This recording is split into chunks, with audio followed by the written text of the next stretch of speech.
think the pickup of Royalty is definitely a good pickup. He's a very underrated player, and he's very aggressive, which is, I think that's what E6 needs. Ruiz, he kind of slowed them down a little bit, but with their new pickup and Royalty, I feel like they're just super aggressive and almost reckless play style, and I think that could cause a lot of issues for any team, including us. With E6, I think we'll take it 3-0 both series. That's the goal. It's just 3-0 everybody, so that's the only goal that I have in mind. I think it will probably come down to the S&Ds. I won't really give a map count. I'm not like that. It'll most likely go with full distance, I think. We got to close out our S&Ds.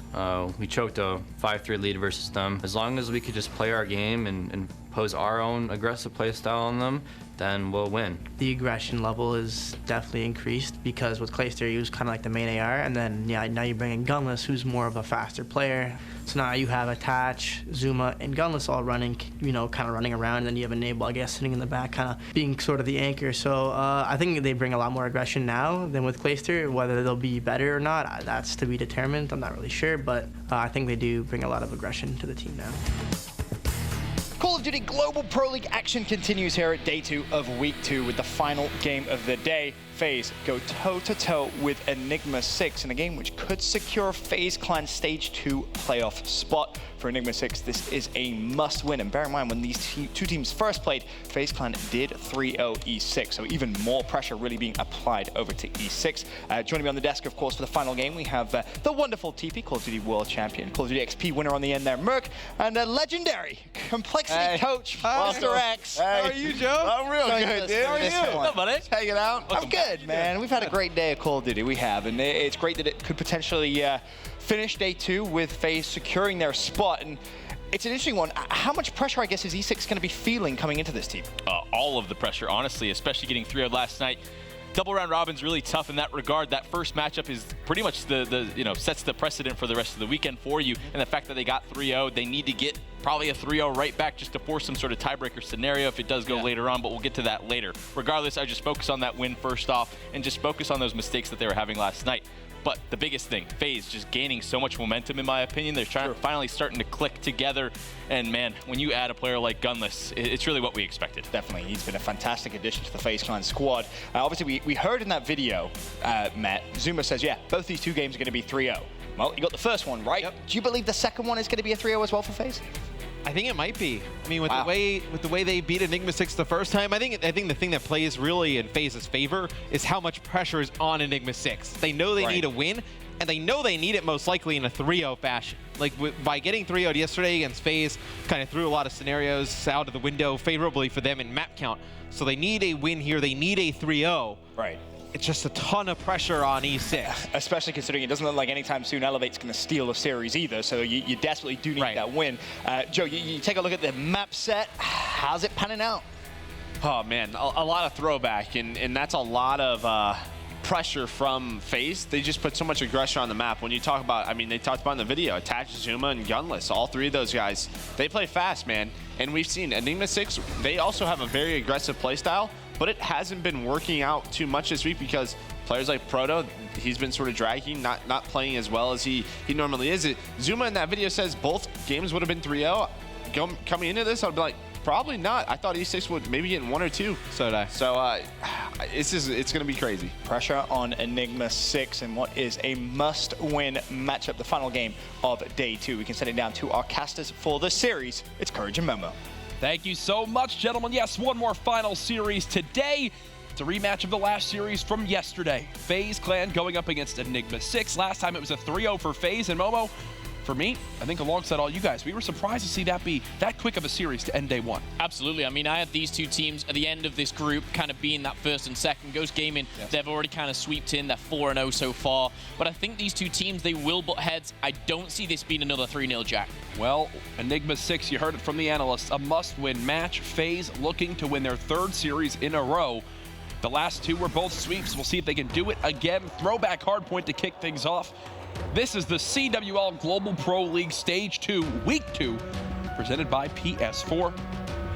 Our last match of day 2 could already dictate really the final standings of the weekend. It really can, and that is the importance of this. FaZe have already taken one over onto E6. But getting things into it, it's going to be throwback hardpoint. And Jack, the one thing that I want to say is FaZe, they need to keep up that aggression. They need to keep that fast-paced action because Enigma6, that's exactly what they will do. I feel they need to match it and more. Well, I think that's also where Enigma6 struggled earlier against Ghost Gaming, right? Ghost Gaming are fighting fire with fire when it comes to aggression against this E6 team. If FaZe can do the same thing here, that could be a recipe for success. Off the break, they do in the opening gunfights as they'll go up about 15 seconds, but it's E6 charging back off spawn. All eyes on Gunless to start that off with a nice 2 kills. Grabs himself a couple of points for his team as well. But answering back, Zuma classically on the flank. He's going to find himself behind enemy lines. And now setting up for maybe a couple of points himself. 20 seconds remain. You've got to think of that rotation round to the barn. And it looks like we've got one player, Proto, actually just lingering around. You've got General heading over there as well. But Zuma's going to go down. And FaZe now, they're almost transitioning a little bit too late. It seems like Zuma so far this weekend, Momo, has had some more opportunities to go ahead and maneuver around the map more freely, especially now with Gunless on this team. We've seen him do more flanks. We've seen him push underpass a lot more on throwback than we're used to spotting in recent events. So far, it looks like he's playing a bit more comfortable, especially now with that hand surgery being done. But as I say that, it is FaZe that are broken into. Enigma6 finally getting some hill time. Yeah, 4 kills back to back. 4 from Royalty, 2 from Proto. And again, this is where they can gain a lot of time. There's 40 seconds left on the barn. The one player that is close, it is Zuma. He's picked up one and now going for another one-on-one in the barn. He's going to lose that again. And Enigma6 will hold on. Another important 1v1 going down here. It's going to be Royalty who falls to Attach, but Attach taken out just like that. And we're going to see an Enigma6. They should tie things up here against FaZe Clan. Yeah, that one bullet was all it took. We can Attach enough for the Scarab to take him on out. Thankfully for FaZe, you do have a 2-piece from Enable, which will put him into the green in slaying. And FaZe, look at the spawns they just forced Enigma6 to have. Back baseball, don't want to have that one moving towards bike path. FaZe will get the scrap time, and they'll have the first bodies in the new hill. Well, the 2 plays in Respawn that impressed me throughout this weekend for FaZe are definitely Enable and Attach. They have been on fire, really showing what a change can do, because sometimes it's not the player who comes in that makes the biggest impacts, it's the players around them that really can be the ones that change the most. 52-32 at this given time, but again, contention coming in. You can see Enigma6, they try to push towards middle. Unfortunately for them, FaZe were absolutely ready. And FaZe will charge on through, stop the contest. They want this time, Momo. They are not happy with just keeping it even on this hard point. Everyone from FaZe pulling their weight. On the other side, who's the standout for you that's struggling the most right now? Well, you've got to look at Enigma6. I feel it's just the time on the hill. There's only one player actually jumping on there, and that's Proto. I think he needs a little bit more help objectively. But Cade, he's had some great moments. He's had some poor moments this weekend. He needs to turn up right now. We know how this ended last time against FaZe Clan. He needs to turn things around. He'll be looking to do so on the baseball field. Well, we have some key engagements now going down for both teams at baseball. If we can go ahead and swap on over to Enigma6, who are currently in control. Enable the closest from FaZe. Smart play from him. You gotta like this, Momo. He's just playing his life. He's not going to openly challenge, but if a player walks into his sight line, he'll go ahead and fight it. Now he'll fly forward as his teammates get there. Unfortunately, not ready for General in the back of the map. The only thing that happens, he flies with his team, so at least it's more of a team fight. And Gunless trying to make a bit of a hero play. He realizes his teammates aren't around him, so he backs off, waits for the squad, and now they will push. Gunless goes down. General is the one to put him in that ground, and you know what? Kate's going to add to the action as well. General, Royalty, all combining here, and FaZe Clan wiped off for another wave. They're going to have to not only get all the way back over there, but they're going to have to win another fight here. Enigma6 will be right back in this game. General was 2-6. They rotate, and he gets in the power position he wants at back bathrooms. And now look at him, 8-7 on a 5 streak. No time in the hard point really to show for it, but it's the kills, especially anchoring that back spawn for his team, that is making all the difference. He's now on a 7 streak. We just saw the end of his streak there. Does earn himself a couple score streaks, which could wind up coming into play as this game goes on. The end of our first rotation, it's a 21-second lead for FaZe. Okay, so back to the train platform. Like you said, 20 seconds. General trying to command his way here over by this height tier, but no, General taken down by Gunless. And Gunless so far so good. 4-kill streak for himself as well. Attach still slaying out, which is what he's been doing all weekend long. Proto just a bit hesitant to get into the mix, and you can see why with the FaZe Clan dominating that middle platform. 3 go down, and FaZe should be able to gather a few points. Another 2-piece from Zuma. Gunless is trying to stay alive. NV4 in hand. Now dead. 30-second lead for FaZe. The Scarab surprised it lived through that grenade, but either way, Enable thankfully there to watch over his teammate with the 3-piece. NV4 doing what he needs to. And the crazy thing is, right, you look at the kills, the scoreboard, if you like, no one really going off for FaZe Clan. Everyone's just doing their job, but it's that point in the hill. 30 seconds for Attach and Zuma, a minute for Gunless, nearly 30 seconds for Enable. I just think Proto needs a little bit more help. 6, 2, and 5 for Enigma6. Yeah. Help the guy out. Well, what can they do to help him right now? It's Proto now in the hard point. Enigma6 down by 50. FaZe still doing a good job, Momo, of getting towards that back market side. They're fighting for those spawns. How often have we now seen Enigma6 on this field side trying to push from baseball, finding no success? Here comes another slide through. The ERAD from Attach is there. FaZe holding strong, now up by a minute. Yeah, they really need to kind of gather and choose what they're doing. It seems like 2 players are on one page, 2 are on the other. However, 142 to 75 nearly. They're doubling the score. FaZe Clan are here to play. And you know what? They're here to win as well. 3-1 was the last score. I feel like FaZe, they're gunning for that spot. Well, this is an example, right? We talked about this earlier this weekend with FaZe, where they wind up outslaying narrowly in a hard point, but still lose the game, right? In that 10-second swing. How different is it right now where they have a very slight slaying edge, but they've doubled the score of E6. They're putting so much focus on the objective. Extremely selfless play. I hate to call people out mid-game. Cade, you're 9 and 18, double negative. You got 9 seconds on the hill. What is he bringing to the team? The one thing I did hear last time was his communications were on point, but that's not good enough against the likes of FaZe Clan, Jack. Well, look, earlier we had General at 2 and 6. Slow start from him. That's when Enigma6 went down by about 20. Then, as General picks it up, at 16 and 14 now, you had Cade, who's now completely fallen off. There's always been a player on E6 who's just been struggling. I saw a few people from the European Call of Duty scene talking about Elevate as well, having that same misfortune so far this weekend. Obviously a little bit more extreme for them, but either way, not having all 4 players gunning at the same time is a major reason why FaZe are now up by 80 seconds. Well, FaZe Clan, they're on the same page, and it's the right page here. They're 170 and breaking into that 200 mark will be probably over at the baseball field. Proto picking up 2. Zuma trying to answer back with the double himself, but it's not going to happen. Cast your eyes to the minimap, though, because you're looking at those yellow arrows. It's Enigma6 who are set up first, and there's only one player that can stop them. It's Attached just in the top blue here. Can he stay alive just for a couple of seconds? Cade trying to get into that window, doesn't actually spot. Now he did. Now he did. Nicely done. The shot beat down for everybody at home. 1 bullet and a quick melee right after is basically an insta-kill, and Cade showed it right there. Proto taken down by Zuma. That's 2 falling, but you see the spawns from Enigma6. They're going to spawn at blue due to where FaZe are pushing in. This is going to be a bloodbath, and one side's go up and down. We're going to see Cade fall as well. Back to back, the kill feed looking like very tempting spot here. Enigma6 trying to break through, trying to get into that hard point. So I don't actually agree with how FaZe played that moment. They get the first 2 kills.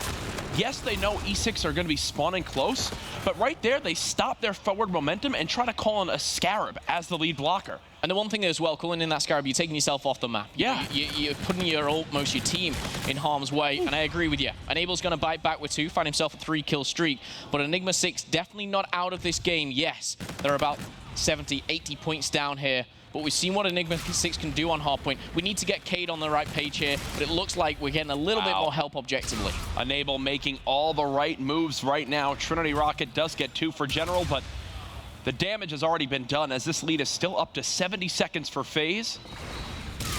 Camo ready for Gunless. Zuma with his payload as well. Attach 1 kill away from his. He's got it. A bunch of utility now going to come into play as we rotate towards Barn again in 30 seconds. Attach once again. The slaying has really been there for him this weekend. And he was kind of the standout player, I think, for Teep going off day 1. However, still on a tear is Gunless. FaZe Clan are stepping it up here. They're taking all these points away from the train platform. And you've got to think about the next one. Over towards the barn. FaZe have probably got the better position too. They've got 4 payloads, Jack. Oh my goodness. This game should end here. FaZe already again rotating on over. Gunless wins the one-on-one gunfight. Centurion dropped in the hill. I do think, yes, General will cut it down right away. But look, FaZe has still got that back spawn. Zuma just still spawned up in back market. So they will keep bodies near this hard point. Payloads being popped everywhere between these teams. Royalty and crew know how important it is to keep bodies in this hard point right now. The crazy thing is, Royalty's picking up a big 2-piece there. Does finally fall. He's going to use his payload. Doesn't come off with anything, as he will go down after the 2-piece himself. But again, Enigma6, they are not going down without a fight. 30 seconds still left on the hard point, and we're ticking to that time where we are certainly going to go to the bike path here. But you've got to fight this out. Enigma6 cannot give any time to FaZe. Camo being popped now from FaZe. It's Gunless 2. Make it 3. Yes, he will. The payload at least stops some time for E6, gives his teammates time to move back towards the hard point. FaZe want every second they can get, Momo. They have been unrelenting on these pushes towards the objective this entire map. And the great thing is about FaZe now, they're in such a position where they can just trade off points on hard points. They don't have to go 1 ahead or 2 ahead. They can just split the time evenly, and they're going to come out with the W here. They're 18 points away. We will still see Enigma6 in control. General is on that hard point, and the Scarab is out, so keeping FaZe at bay. But 2 go down. The Scarab picks up a double. You don't see that every day. And General finding the 3rd. There's the 4th. Wiped off. Enigma6, they are not going down without a fight. All right, now they just need to do that, 5 more times. Again, Scarab out. General earns another. He's got the Centurion still protecting him as well, so go ahead, slide on through. They'll get stunned up. He is weak, so he's, nice job falling back from that Scarab. Gives him enough time to gain just enough HP to live through it. Proto now with camo of his own. Oh, he's been spotted.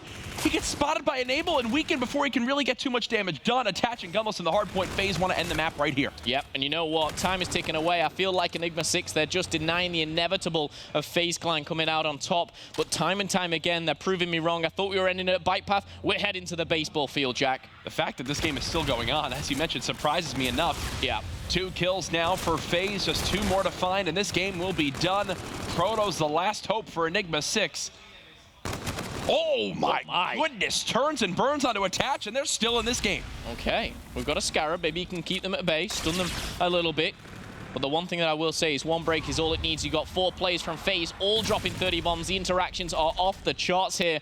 And again, time is ticking away. FaZe, they want to push together, but people are getting picked off left, right, and center. Proto needs to go big. He's going to find 1. Can he finish him? Yes, he can. 3 go down. Enigma6, they've got 30 seconds left on the baseball field, and that mini-map shows that they could take every single second.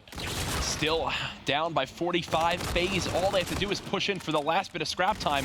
E6 know this, so they can't overextend towards middle map. 2 more players still here. It's Attach winning the one-on-one gunfight. Can Proto clutch up in the hard point? Does it appear so yet? Yes, he does. But no one's near in middle. They need to rotate. The 2 players have seen it, and the smart thing for General is not to go for the points, but go for the kills. You need to get them off before you can even do anything. The FTL to speed up the movement. He's going to find 1 in the back. 2 points is all they need, and you're going to have Gunless slip in. 250 is going to finally come in for FaZe Clan. And how long was that taking for them? Jesus, too long of a map there for both teams, I'd say.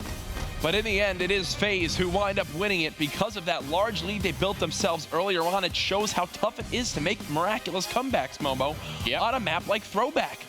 It really is. Rotations, it has to be on point, and when you've got to go for every single second, you can't give up that rotation. You saw the baseball field. It went down to the 1v1. They won it, great, but you've got to have players ready on that next one. General did all he could, and I tell you what, I thought it was ending bike path. I thought it was ending on the baseball field.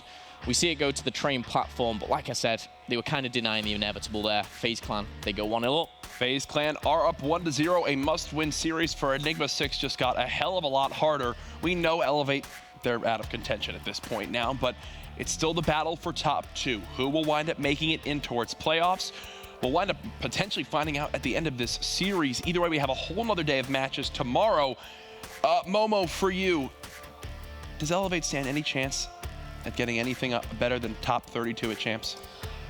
Drastic changes need to be made. Not roster changes. Of course, we know that can't happen. But something needs to change. I need to get Watson that MB4. He needs to go back and shoot 2,000 bots a day or something. He needs to really work on it. Maybe they need to borrow Spacely's notebook. I don't know. But something major needs to happen with that team. Yeah. And I look towards Reedy for that. The captaincy, he is playing well himself. He needs to kind of radiate through that through his team. It's difficult to say. You mentioned changes that need to be made. One change that happened was behind some of the leadership on FaZe Clan. We caught up with Enable prior to this weekend to talk more about it.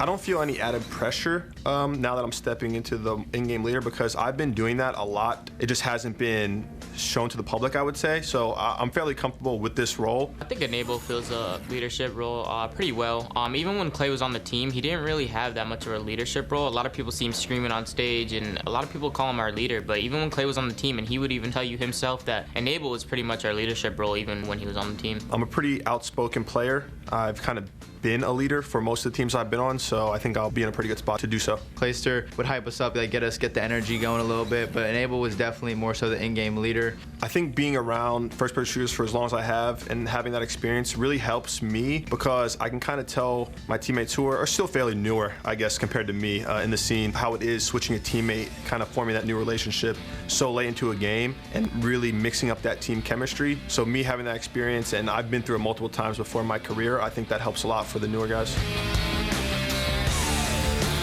Played that video again just to spite Clayster, who I think is right now in the chat. Clay, if you can hear me, I love and miss you, and I look forward to seeing you very, very soon.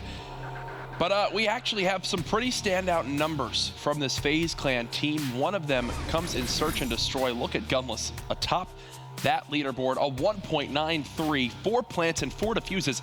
He's leading in KD. He's leading in plants except for Cade, who I just noticed had 9. And he's leading in defuses as well. The man's doing it all. The kind of crazy thing is he doesn't take ammo in S&D. That was the craziest thing to me. But Gunless, yeah, I think he just dropped double digits for his first 2 ever S&Ds on LAN with FaZe. He was right there behind at like 8 and 9. He's been playing fantastic, especially in the Search and Destroys. But the one thing I will say, you know, he has been, you know, kind of changing the game for FaZe. I think Attach just could kind of come out of his shell. Enable's been stepping it up. It's a fresh FaZe we've got right here. Ooh, he's rocking the jersey. He's rocking the hat. He's sipping on some water. The guy's ready for game 2. So am I. Still strange to see, though, in a FaZe jersey. I know. Just doesn't look right yet. I still need a FaZe jersey. I'm a large. If someone can FaZe, can send that on over, please. As well as Enigma6, still a large. But either way, right? E6, you need to win this series.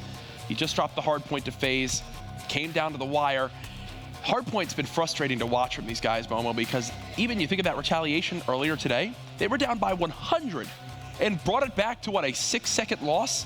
Yeah. On that Bridge Hill. Twice now today, we've seen a huge deficit for E6. They start to turn things around, play like they can, and then they drop the map because of it. I think it's very difficult for them right now because at the moment, for the past few series they've been playing, they've had one player just kind of lagging behind a little bit.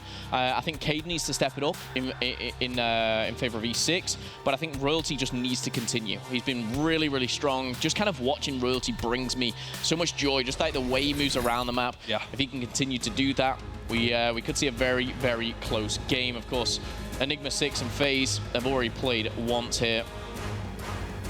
Will FaZe solidify their spot at the playoffs? That's the question. I know a lot of people back home, a lot of fans watching will want that to happen. This new, fresh roster showing signs of life. They were a bit shaky on day 1, Jack, but they seem to be finding their feet now. I'm going to tell you something right here.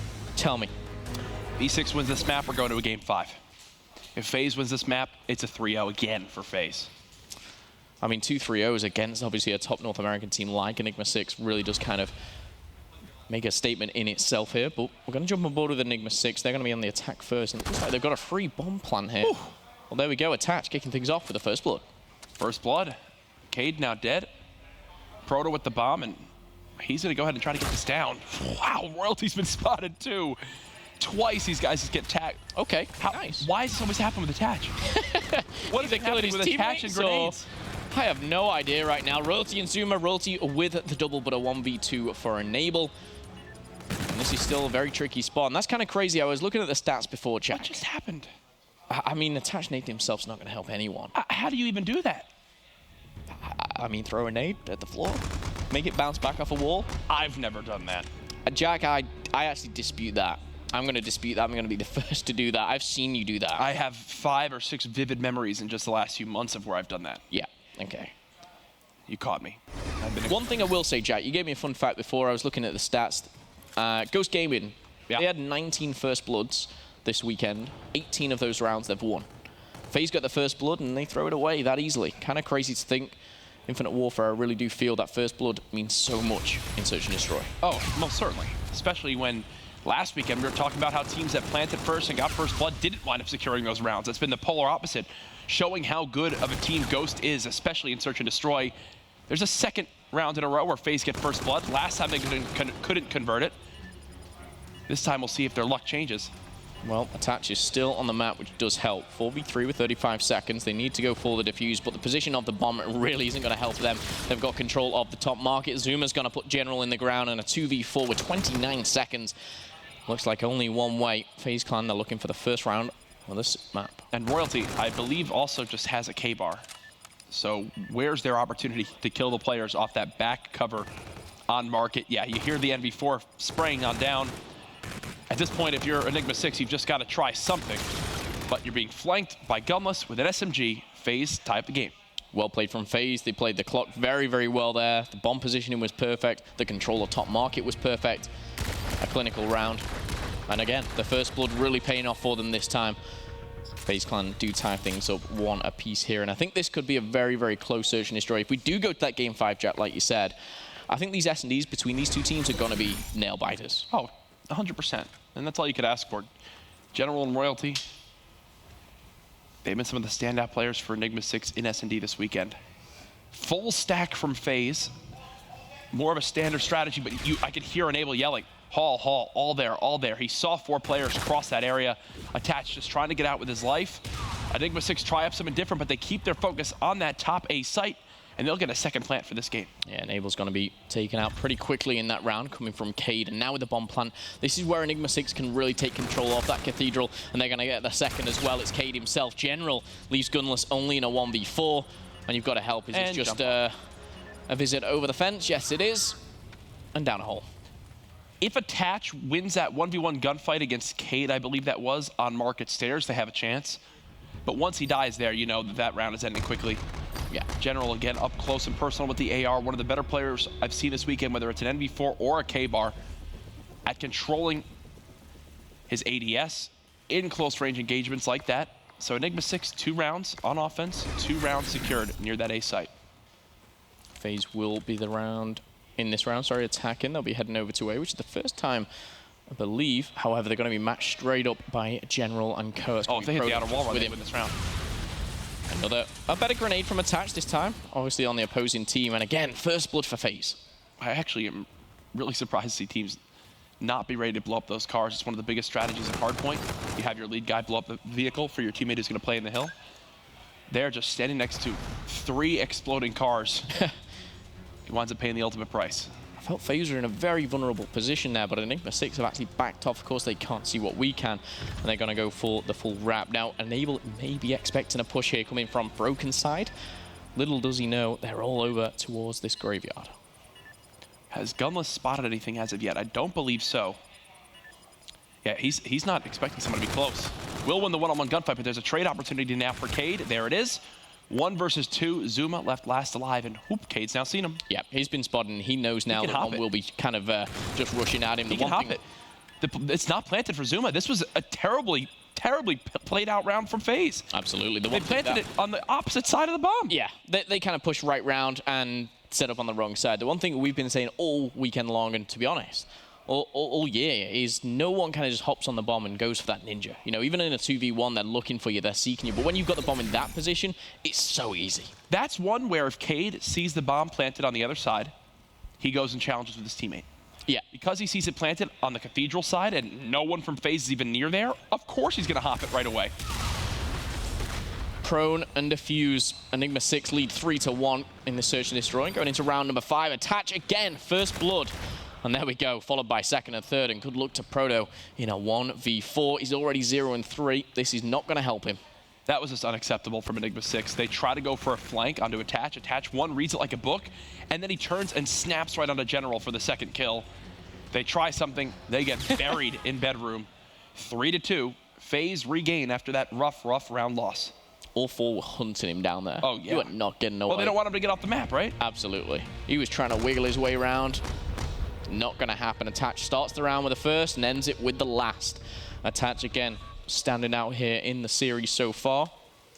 Enigma6, though, could be about to go 2-0 down here. They find themselves 3-2 in the lead at this given time. But FaZe, can they tie things up here? Enigma6, they've been doing this 2-2 pressure. Last round on defense, it was towards Bridge. This time now, Hotel Hallway. Royalty, 1 shot. It's Zuma. You know he's going to fly at you and get first blood. Another first blood for FaZe in this game, too. It's going to be followed up by a couple of kills. You just know it. Attach and Cade are going to trade things out in a 2v3 for Enigma6. There's gunfights going down, but one's turned his back. Make it 2. Proto cleans up, and now Enable left alone is going to be all up to Cade. Enable knows where he is as well. Getting vivid memories of the way Fnatic kind of qualified over that green car. But no, he's made a dash for it. Cade is going to get out the way, but Enable, he makes quick action plays. He's dead. Cade should have him here. Is he? Cade should have him here. No, Enable! Beautifully done, backs on up. I thought, you saw Cade running through. I thought it was gonna get the timing. He stops for 2 seconds, and in that time, it's enough for Enable to not only get off the bomb, but get enough distance. You see there, he knows to just build some range. You have an NV4, don't play it close. Beautifully done by Enable to bring FaZe back to a 3-3 game. And you've got to think there, you know, on the side of Cade, it was a real 50-50 opportunity. You know, is he planting? Has he decided to chase you and go for that kill? Yep. Unfortunately for him, he gets wrong. Enable flying high, and there you go. Call-outs made. He has spotted them. And maybe you're going to see those 2 players over at B, maybe either rotate or push through, as we do see a very split-up FaZe. Let's go into round number 7. A minute left on the clock. No bomb down just yet. Enable, he's getting a lot of information. And look, he's just, that grenade, it's just to zone out his opponents. He blows up the cars. FaZe have now had enough time to rotate on over. 35 seconds off the clock, and Enigma6 are now moving through their spawn and playing a different site. Yeah, really smart play from Enigma6. You know, some people and players, they kind of dedicate themselves and say at the start of the round, let's go to A. And some players don't like, you know, changing halfway through a round. They overcommit sometimes, but a very smart Enigma6, they've gone to B. They've gained control of the bedroom here, and Cade is going to have to reload. That's going to punish him, and Enable in and out like that. Cade is going to fall. Ooh, and a strong gunfight from Zuma with the Erad from that range. General disabled there, as we're going to see Royalty left in a 1v3. You can only think that it's going one way. That's a great round from FaZe. Look at the communication in top bedroom, right? The first player from FaZe gets a bullet or 2 into Cade, I believe that was. Enable would never push that with an NV4. No. If he didn't get the call out that he was weak. Immediately hears he's weak, says, hey, he's right behind the bed. He's got a couple shots at him. What does Enable do? Slides, jumps, beams him right there, gets the second kill. Zuma with some brilliant shots, which really just opened that round up wide open for FaZe to secure. And just the fact as well as a player, kind of, you're listening for how many, you know, he's just spraying them bullets. Like, he can't have many left. He's probably going for the reload. Very, very smart from Enable here. And they do take the lead in the search and destroy. 2 rounds away from making it 2-0. But you got a very aggressive General here, sneaking up behind. This E6 team, they always try something new. This time now, it's a long flank. They've been more spread on the map. They're letting General make their play. Simple as that. Attach sees one. Enable just killed Zuma with a Scarab. Wow, and Enable actually, I thought was spotted by General. I thought that first kill meant a double, but no. Enable's got pretty lucky on that side, and he could have got some time. And onto General, yes, he has it. Enables the camo, 25 away from the bombardment. Sneaking away with his life there as he takes 3 hit markers. But left in a 2v1 now. Royalty is last alive. He's been spotted, and that call out will be made. I don't know how, but FaZe have just got the better of it. You don't know how. I can tell you right now, Gunless is just hiding inside Bike Shop. One player goes to help push Enable. Gunless kills him. Second player challenges Enable. Enable gets out with his life. The rear guard saves him.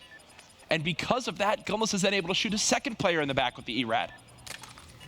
FaZe 1 kill away from making this a 5-3. You've got Enable with the camo. More than likely won't be needed at all for this 30 seconds. Bomb is down. And look at the positioning. Yep, it's so smart. You had Enable trying the Llama God wall run, getting what information he can. Now they'll get closer to the site. If worse comes to worse, they still have camo as a get-out-of-jail-free card and streaks from Enable. 15 seconds, not needed. FaZe 5, Enigma6 3. And going into round number 9, you've got to think here now. Camo, streaks, the momentum that they have. FaZe looking for 4 rounds in a row, that momentum. I think people forgot how good Gunless was at Search and Destroy because we missed him at Anaheim. I'll be the first to admit, I missed Gunless. Oh, 100%. Think, forward hat Gunless. Since he put the hat on forward, FaZe are 7-0 in maps. I don't know. I say he turns it around from map 3. Life's a simulation, right, Enable? Guess this is a part of that simulation. Absolutely. Royalty, though, is going to draw first blood for Enigma6 here. Just what they needed going into an all-important round. They need 3 back-to-back. They can't lose 1, and that's going to help as well. Oh, this is best-case scenario. They just get a Trinity rocket burned by Enable. Enable uses that Trinity. They're not expecting General on the flank. Ooh, almost chains together both as a body stack, but that is actually the best thing that could have happened. Enable dies 25 points off the bombardment. Yep. Not sure why FaZe are trying to force that round victory, especially when they're on defense and the bomb's already been planted. I don't know what they're doing there. I think the one thing when it comes to like that round 7, round 8, you want to close it out, because if you don't, that's when you start giving them camo. That's when you start giving them reactive armor. Yeah. And then they start to get that momentum. This 4 kind of round lead that they had, or 4 rounds in a row, you're starting to give them a little bit of a taster. Quick. This one is going to be quick. Here we go, 4v4 gunfight near bridge. Enable calling out what he can to his teammates. Azuma able to get one before he's taken to the grave. A second challenge now from Royalty, who begins to fly around with this K-bar. We'll put Gunless and Attach in a 2v3. Enable almost froze there. Attach goes big. He kills one. He stays alive, but he's been spotted. He needs the help of Gunless. Gunless is going to find one. And now a 2v1. Enable. Oh my goodness. I say Enable. It was Attach. What am I saying? I don't even know. But FaZe 2-0. That gunfight victory by Gunless sums up what he brings to this FaZe team. His K-bar is one of the best in competitive COD. No expressions on the face of E6. Their playoff hopes are disappearing in front of them now as they're down 2-0. Absolutely. Enigma6 going into this whole weekend, I was thinking, you know what?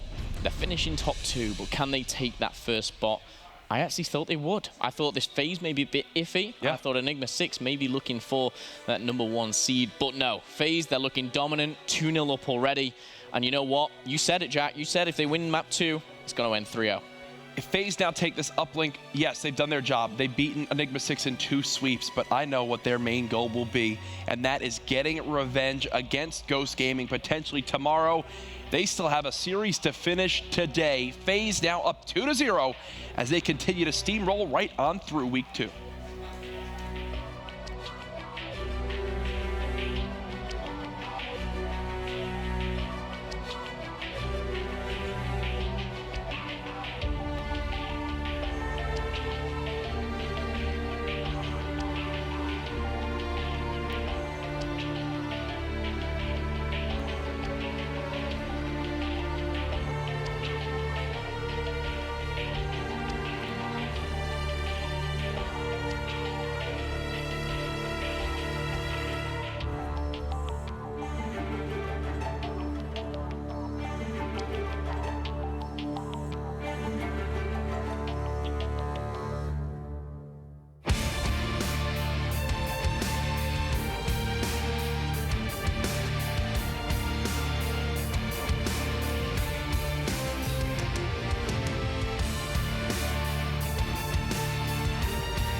Here is your G Fuel key player matchup for FaZe and Enigma6. Proto versus Enable. Proto, the superstar in the objective, and the uplink, at times can fall behind in KD, especially with the struggles they've had against Ghost Gaming earlier this weekend. Enable, on the other hand, again, that slower-paced AR that his team needs. He's not going to be the one putting up the big points, but it's that 1.10 consistent uplink KD that FaZe love to have. This has been your G Fuel key player matchup.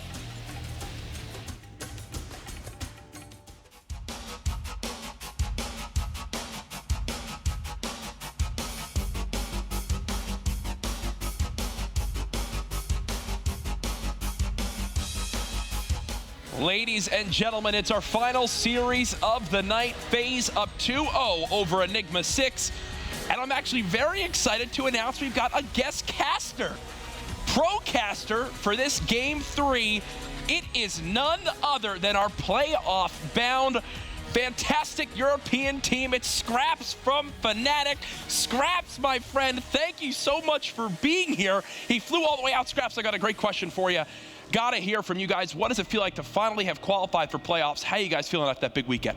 Yeah, I just think, me and my brother, we're actually doing pretty well, with Tommy. But yeah, Sonny B's just a piece of lard. I can't do it. Put this down.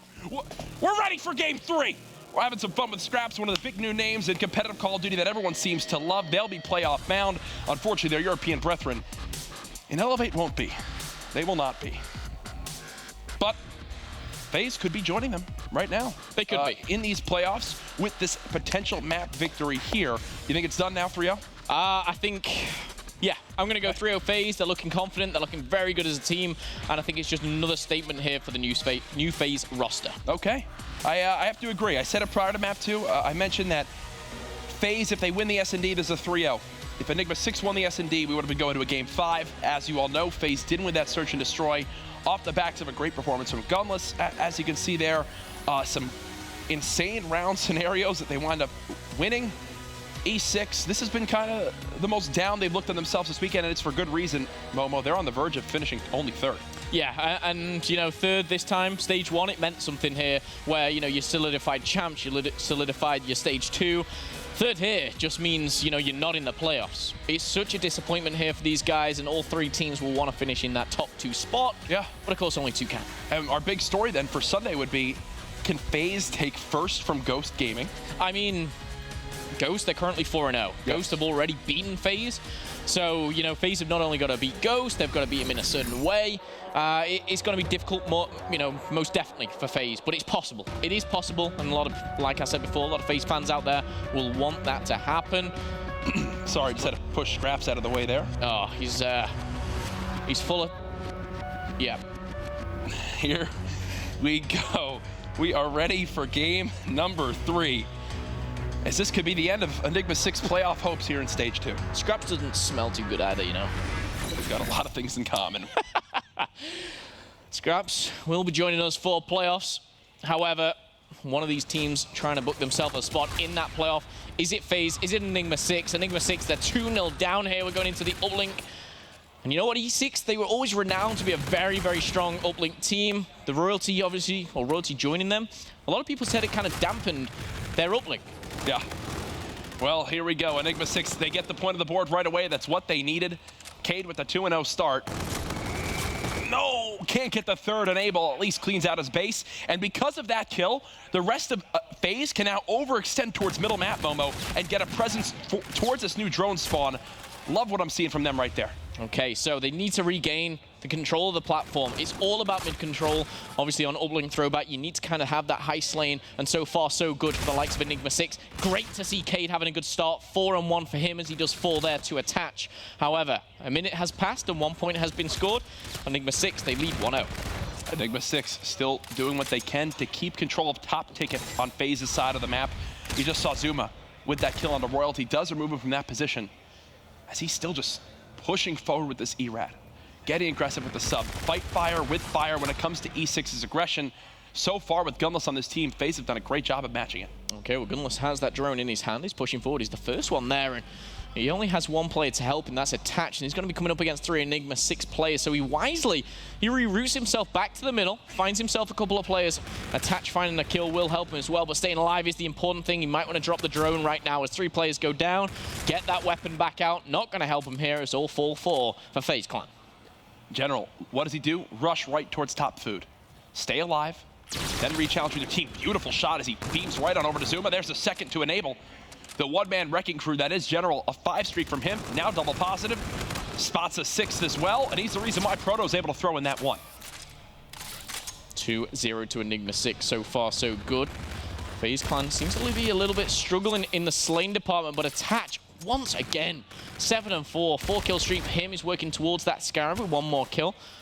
He's taken damage, he has been spotted, but he's got the help of his teammates, Gunless and Zuma. They now take control. Attach finally gets his hands on the drone, but he could be caught out from the right-hand side. That bowling area is going to call for the help of his teammate, not going to get it, and 2 players make it, 3 do fall, and FaZe, they're going to have to reset here as Enigma6. They're going to start another attack. General just keeps getting towards this lemon side. They have not touched field yet, and I really can't blame them. It's been working up to this point. They're up 2-0. They're just trying to keep the submachine guns from FaZe as far as possible away from their top middle window.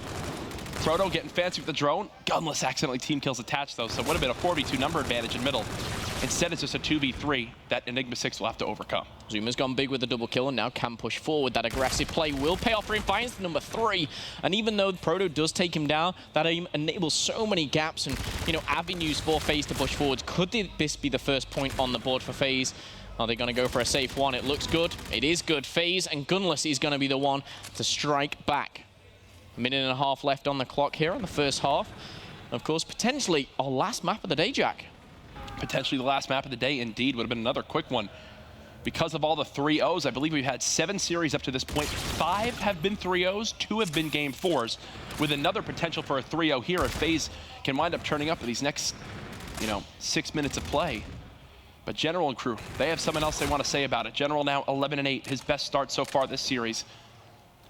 Enigma6 just keep grabbing the drone, Momo, and just throwing it forward for yards, doing whatever they can to stop 1-point play potential from FaZe. Yeah, it's a really smart play as well, because it's not having a player without their weapon in hand. At all times, they're getting that drone, they're thrown away, and they've got 4 players pushing. Sometimes I feel FaZe, sometimes just hold on to it a little bit too long. Dance around, go back and forth, and I think Enigma6 is showing really how uplink should be played. However, that drone's reset. It's going to go in the hands of Proto as Caden General add to the mix as well. Another 1-point play potential, but we're going to see FaZe Clan respawn back at their base. A potential interception. Oh! A nice, smart interception from Attach as Enable. He got up there for that one, huh? Oh, absolutely. All right, Attach. Showing off his flyers right there as he goes soaring through the sky. Zuma, how many times have we seen him at underpass? Remember I talked about this earlier? Yep. How it just seems like he's more free to push towards underpass, try to play pinches, try to play flanks. Right now, he's only 12 and 13.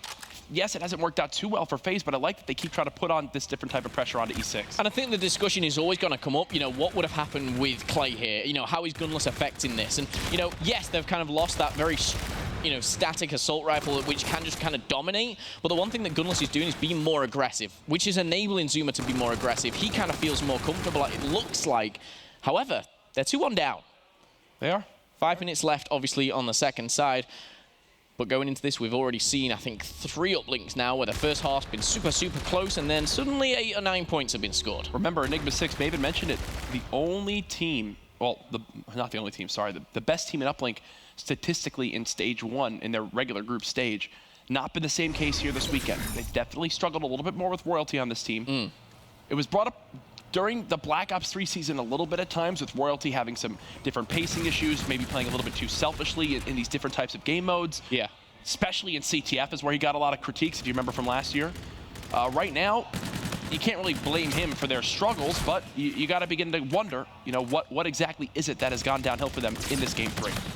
Okay, well, we're kicking things off here as the second half has begun, and Enigma6 started strong as they finished the last one. General 17, make it 18 kills as he puts Enable to bed. Proto's got to answer back, not fighting the second. Azuma does shut him down. Luckily, that was close range with the E-Rad.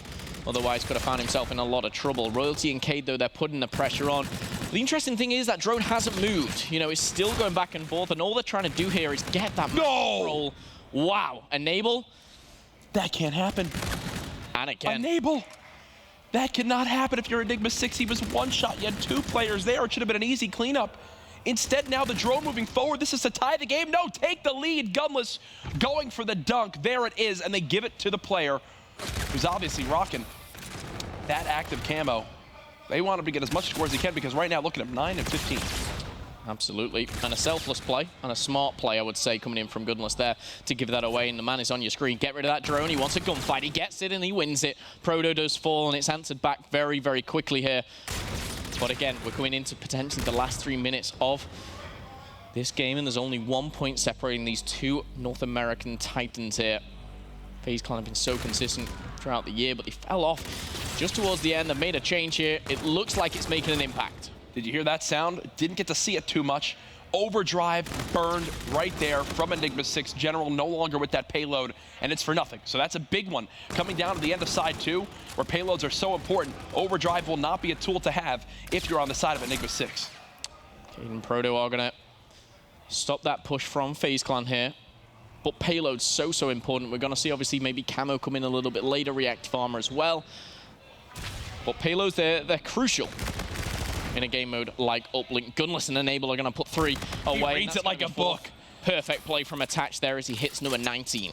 Attach reads it like a book, still keeping his left analog stick move forward as he's just trying to sprint up into the base of Enigma6. Proto, though, with that K-bar. Okay. Does stop it, and this is big for Gunless. Huge. Him just staying alive there for that extra moment, look what it does. Keeps the drone on their side of the map, gives his teammates enough time to come off spawn. Cade and crew trying to clear a lane for this drone to move forward. Proto with the 1. Ties the game, 3-3. 2 minutes left on the clock, and Gunless is going to respawn, get back in the action, and now they're going to start a push of their own. Zuma, I like what he's doing here. He's not grabbing that drone. He's going forward with the ERAD. He's getting in the face of Enigma6, but he's not going to walk. Proto shuts him down as well as Attach, and now the drone is all up to Enable. He's going to pick it up, maybe push it forward towards Grandmaster, and he's going to find him. Wait, can he find a 1 out of this? Not going to happen. Royalty shoots him straight back, in the back, should I say. And again, we still sit here with 90 seconds left, all tied up. Gunless is just trying to get camo. That's going to be the race in these final 90 seconds. Remember, this guy was 9 and I believe 16. Now 17 and 21. He's turned it up a little bit more in slaying. Oh, yeah. That's why he's even close to earning this payload. He was nowhere near it. I like this. I like this from Zuma. He's just playing fast. He's playing very, very in the face. But this drone needs to start going forward. He needs the help. And yes, he's taking the pressure away from them. But you've just got to feel, where was that? That was 2 or 3 seconds late coming in from FaZe there. And now the worrying thing is all 4 players are pushing down this top side of the minimap. And they can go for a 1 or maybe 2-point play with this camo. They've got camo. They need to kill the lead blocker. Here goes Proto right now. Pop it as he turns the corner. He slides on out. They've lost him. They're going to try to portal block what they can. Gunless hops into it. He doesn't, but he still gets the dunk.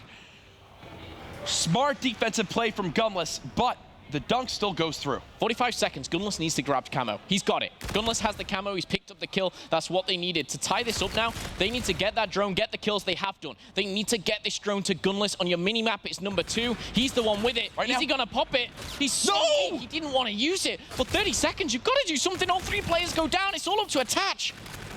He's last alive. Goes for a 1. He gets it. Connect. With camo, they can grab a 1. But they have no pressure in middle, and they're going for an overextension in towards Train. They've got the time track. 17 seconds, it's a lot of time, but they need to get the kills to back it up. 12 seconds, camo is available, 2 go down. He needs to be the one that grabs it. I don't know why he's taking it, but he's used it. 6 seconds, drone's in the hands of Zuma. Zuma needs the 1-point play. Gunless is available, but no. Oh! For the throw! He gets it! My God! Oh my goodness! Overtime! I don't even know who picked that up, Jack. But it wasn't Gunless, it wasn't Zuma. I just don't even know who grabbed it. But he went down instantly after the throw. Oh my goodness. How are they that calm? How are they that calm? 3 different players grabbed the drone. 3rd time's the charm at the end. Wow. All right, we're into overtime. Let's take a deep breath as Gunless uses camo. I don't know why Gunless kind of had that camo, but someone kind of took that drone away. Anyway, Jack, we're into overtime, and we're going to see the first players taken down. Oh, he thought he had the kill! FaZe. Oh my goodness, what is happening? He thought he cleaned up the player. Royalty now with his payload. FaZe with nothing to show for it. A team kill from Zuma onto Attach. Oh. This should definitely be a 1 if you're Enigma6. All you have to do is get one more kill. Listen, Enable, they find themselves still kicking in. Now they have no drone. Proto, where is the drone picking up? They need a 1v1. Attaches there. Maybe for the interception, it could come in. Attach saves the day and throws it behind. Fade away, throw off the map, Attach with another interception. I just cast my eyes to the analyst desk. He's just applauding what we're seeing right now. Two fantastic teams. Enable dropping 30, and my goodness, FaZe, they're still in it. How? How is this possible? Attach, man. Enigma6, I thought that they had that 3 times over. Take a deep breath and get back into this series. A minute has passed already, and that drone is still sitting on the train platform. It was Attach who hit the 1 to get them into overtime. Yep. And it was now Attach who just saved them off the start of overtime. Enigma6 kills the middle map. Attach just find 1. And Attach, he has his payload. So does Zuma, but I don't think that's going to help too much. But the drone, again, is just lingering. They need map control. That's all these players are fighting for. A Centurion, not going to change the game too drastically. But again, we're getting to that time now where you think, you know, even if you score a 1-point play or a 2-point play, definitely doable for the opposing squad. 2 go down either side, Jack. Gunless. The man's just trying to keep things even in middle map. They don't know where General is. Oh, Enable did spot him. They moved the drone forward for yards. It's actually caught in midair by Proto and returned to middle map. Return to sender is what he says. Zuma with the drone. He's got lead blockers. They have a potential for a dunk. A pretty easy one, unless there's an interception by E6. They want the dunk, though. Beautifully done. Smart play. Yep. I like the way that he saw the drop in play over E6. I think you spotted it too, Jack, and he knew that 1 point was secure. There was no interception at all going to happen. You may get to see it on the replay here. As he starts to fall there, General, there's no way he has no boost left. Smart play. He could have thrown that the second he turned that corner, right? Where the second he pushed past that police building. Instead, he holds onto it for 2 extra seconds. As you mentioned, waits for that boost to go away. The time to beat will be 2 minutes and 12 seconds. Can Enigma6 hold on? Now, the question is, how does Attach use this reactive armor? If they go thick and fast, they take a couple down, they can end the game right here. Zuma starts off quick. Attach saving that reactive armor. He doesn't need to invest anything just yet. It's going back and forth. My goodness, the kill feed is going crazy. But Attach left alone in the middle. Proto and Cade take control. Zuma now dead as well. Enigma6 with all the signs of a drone being moved forward. Cade resets the armor too. Centurion got placed from Zuma right under the underpass, but it's taken out straight away, I believe. And now a slip and slide straight through the window. Can't find any bullets onto him. Finally tags one up. Attaches the only player to do it, and 4 down. This should be. They've got the pass as well. They've got the pass as well. This should easily be a point. They should be the time. General's got to go. General doesn't want to. He wants to keep it straight. A 1 point play. It looks good. It is good. E6. Woo. FaZe has got no kills in the second half of that overtime. Yeah. And you know what? I don't think Attach even got to use that reactive armor. Wouldn't surprise me. I mean, they were getting killed over and over off spawn in that second rotation. You got to think how FaZe kind of stayed in that game. Attach made the 1 point play with a 1/10 of a second. We're still in it. We still got a series here, Enigma6. Their hopes are not done yet. They're not making it easy on themselves, though, or their fans out there. They're not making it easy on us. Yeah, right? I mean, the 1 point throw at the end from Attach, then the interception.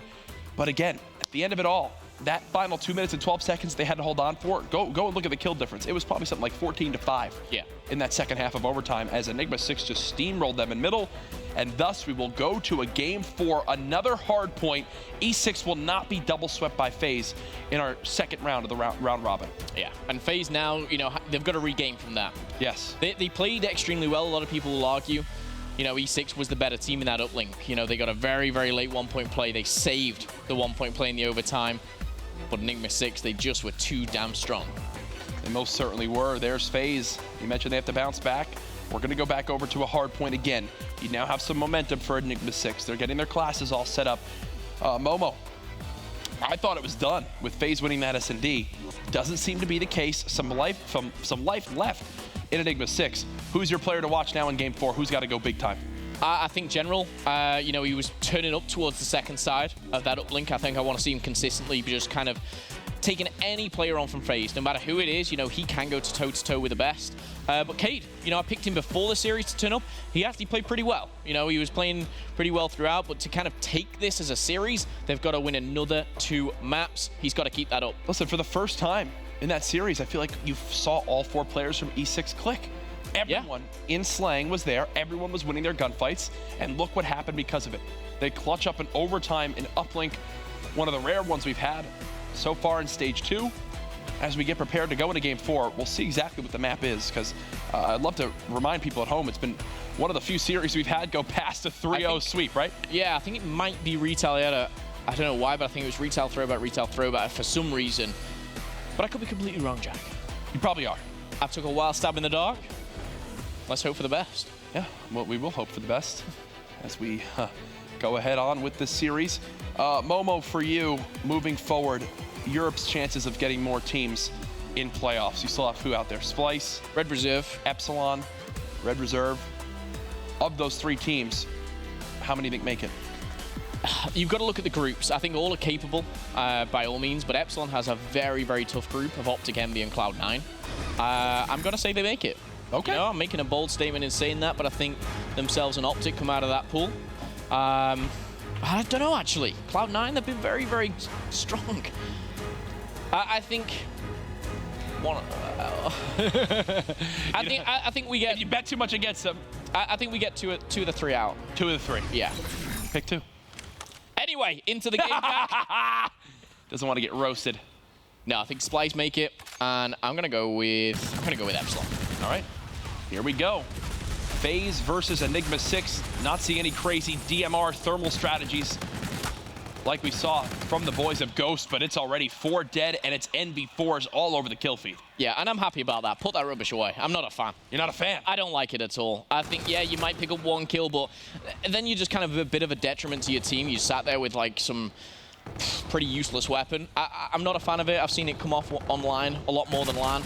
Get that MV4 or K-bar out and do some damage. Ironically enough, the player who created the strategy, Mox, is the player I've seen with the most success with it. Yeah. Anyone who's tried to duplicate it, I've just watched fail epically. I have not seen it work for anybody but Mox. Yeah, someone sit at the back, they fire off like 9 shots. It's like, yeah, you kind of just shot 9 shots, you didn't do anything, you didn't contribute to the half point. Nope. It does frustrate me, but I think that's just from my style of play of being, you know, in the objective at all times. If he was on my team, I'd be like, dude, put it away. Look at Zuma, commanding top plat. He's gonna call out the spot that they're coming from bar, so he knows exactly where to expect the pressure. Everyone moving on in from back broken. Zuma gets 1, and he actually dances right around that number 3 who was Proto. Thankfully, Cade's there to help him out as well from across the hallway. Yeah, really smart movement coming in for Zuma there. And FaZe, they take the early lead. They're going to go into the lower street here with about a 30-point lead. There's 30 seconds left here as we do have Cade battling back. He's got his teammate General alongside. General, again, starting a little bit slower. 2 and 5 for him, as the rotation will be coming in very, very soon. But Enigma6, they seem to be 1 step ahead here. And you know what? No one's even picking up time for FaZe here. There's 20 seconds left. Get on that hill. They'll have 2 plays for 1 second.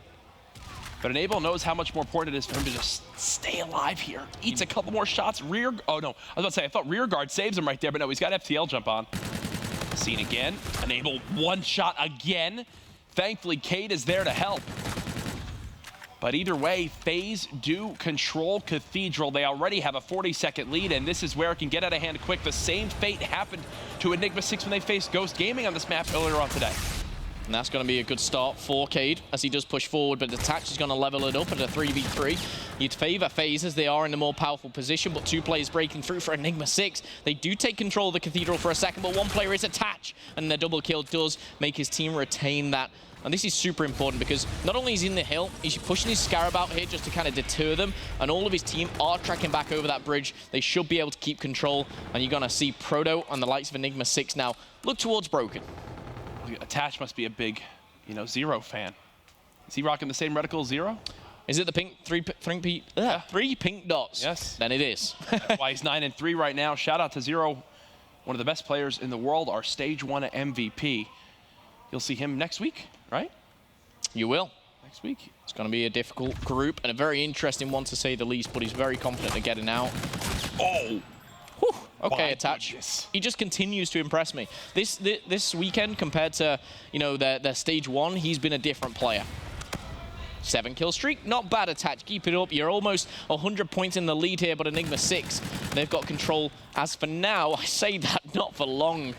Just burned like that. Where is Enigma6 gone? Give them me back. I mean, look, 4 and 10, 3 and 7. 2 of your players are double negative. You talked about how General was your guy you needed to go big. Yep. Guy's got 1 second in the hard point, second least amount of kills on his team. I do question Enigma6's hard point and the way they work things. I'd love to kind of have a chat and see, because it just seems like one person is just dedicated to that hard point. That's not how, you know, this new era of Call of Duty works. You've all got to be contributing, even if it's a little less. You know, Gunless sitting at 20, Attach 110. You know, that's fine, but you've got to be getting on that hard point. If you're the closest one there is no way, out of coincidence, you're always the closest. This team was much, much better when General was more focused on being inside the objective. As simple as that. He slayed better, too. Yeah, he slayed better. He was more involved in the map. Right now, 6 and 12 from him. Proto and Royalty doing what they can inside the hard point. FaZe still up by 90 seconds. This is a very, very hard kind of comeback to make here, because not only have FaZe got all the momentum, I don't think they've got too many streaks here. Attach might have something. But again, it's kind of working towards those payloads, and the payloads are so crucial on this map in particular.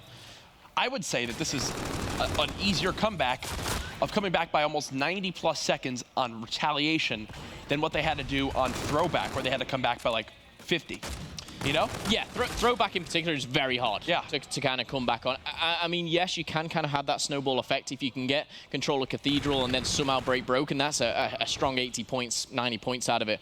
But I just think FaZe as a team right now, they're not going to let that happen. I think they're smart enough. They've got, you know, this, you know, I was going to say so-called new leadership, but really it sounds like Enable's been doing it for a while. They seem very comfortable. And I don't know what's clicking here, but it's working for them.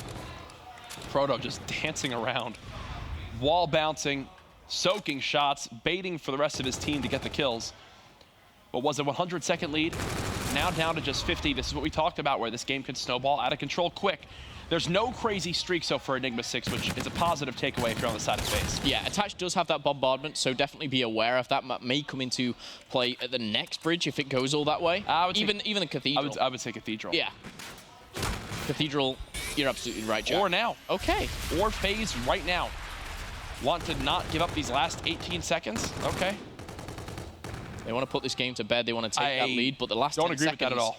I don't. When you said Cathedral, I was like, Jack, I'm stupid. Absolutely Cathedral. And then they use it on the bridge. They use it on bridge, and they don't even hold the spawns for the new hardpoint. Yeah, this is a difficult time. You know, I think I might have just jinxed FaZe right now as Enigma6. They are getting back into the game, 20 points behind. We had a close uplink by all means, but this hard point, it could be just as good. Cade doing what he can to relieve some pressure near this top plat side. 1v1 gunfight in the hard point is won by Gunless. Cade, wow. What? Gunless has killed all 3? How? That shouldn't be happening. However, we'll give him all credit. 4? Make it 4.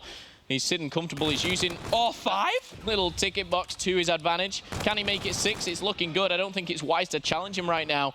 There's only 20 seconds left. He's going to use the Scarab. I'm sure he'll just shoot that out the sky as well, but he doesn't need to.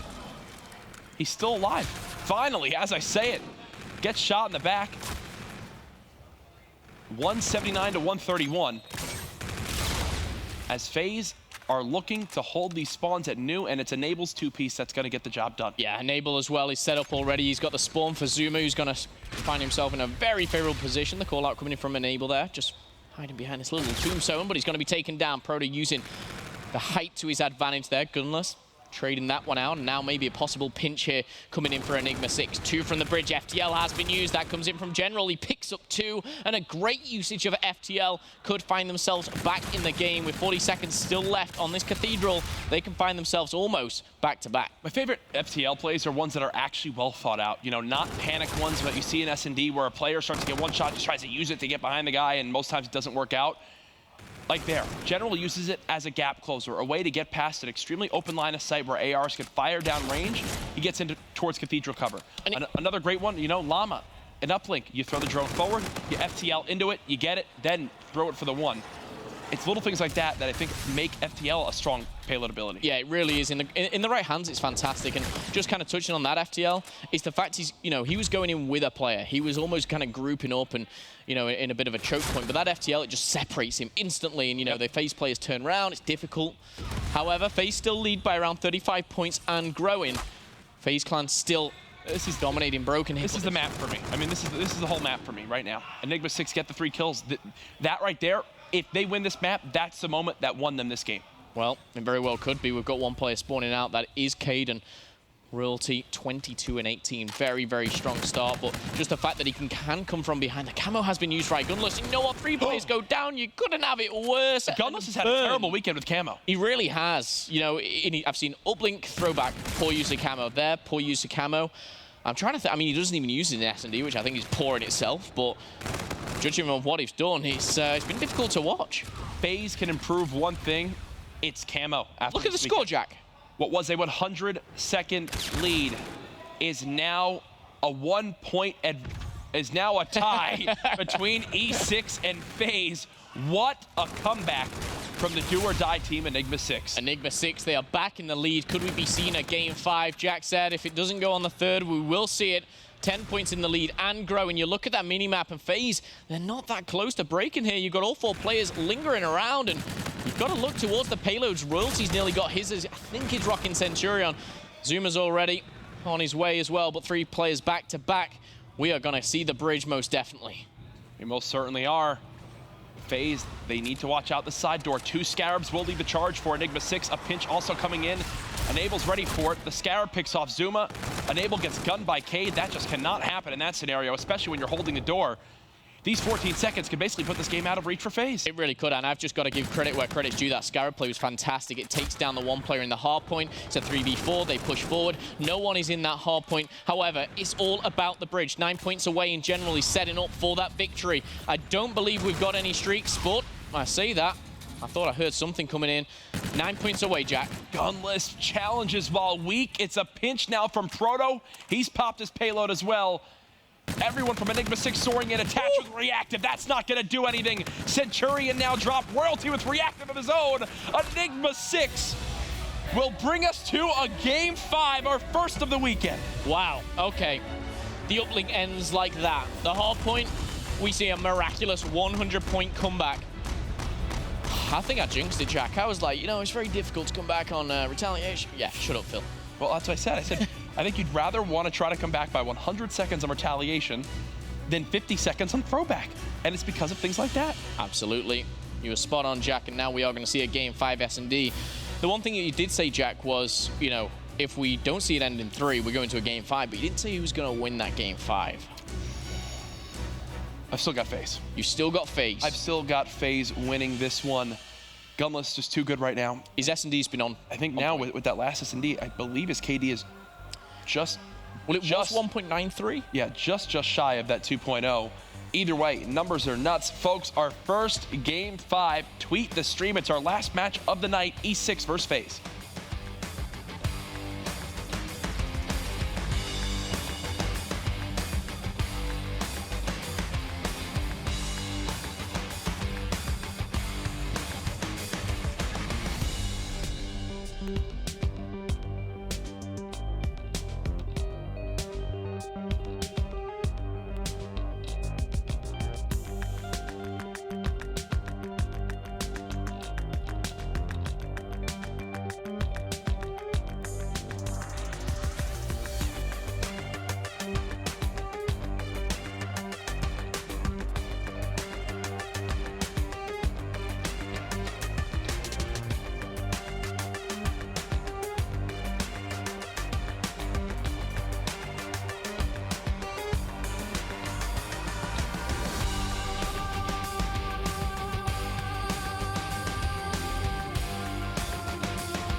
little Western vibe there with the music. Here we go, baby. It's Game 5, our final match of the night. I'm just happy, Momo, we get to see a Game 5 this weekend. We knew it could be a close series, and it hasn't let us down. For everybody tuning in, welcome. This is week 2 of the Global Pro League Stage 2, presented by PS4. Here's a breakdown of the series. Momo, talk us through how it all played out. Well, straight away, game 1, FaZe looked strong as ever there. Hard point, they were always one step ahead. Search and destroy, it was close. You know, it was no easy ride for FaZe, but again, being 2-0 up, you have that momentum, you think they're going to close it out in 3, and then no. Enigma6, they bite back, classical from them as well. Their uplink has always been on point. The additional of royalty has changed them a little bit, but to close that second hard point out, they come back from 100 point down. I had about 19 people, about 19, pretty precise there. Quote me on the exact words that I said.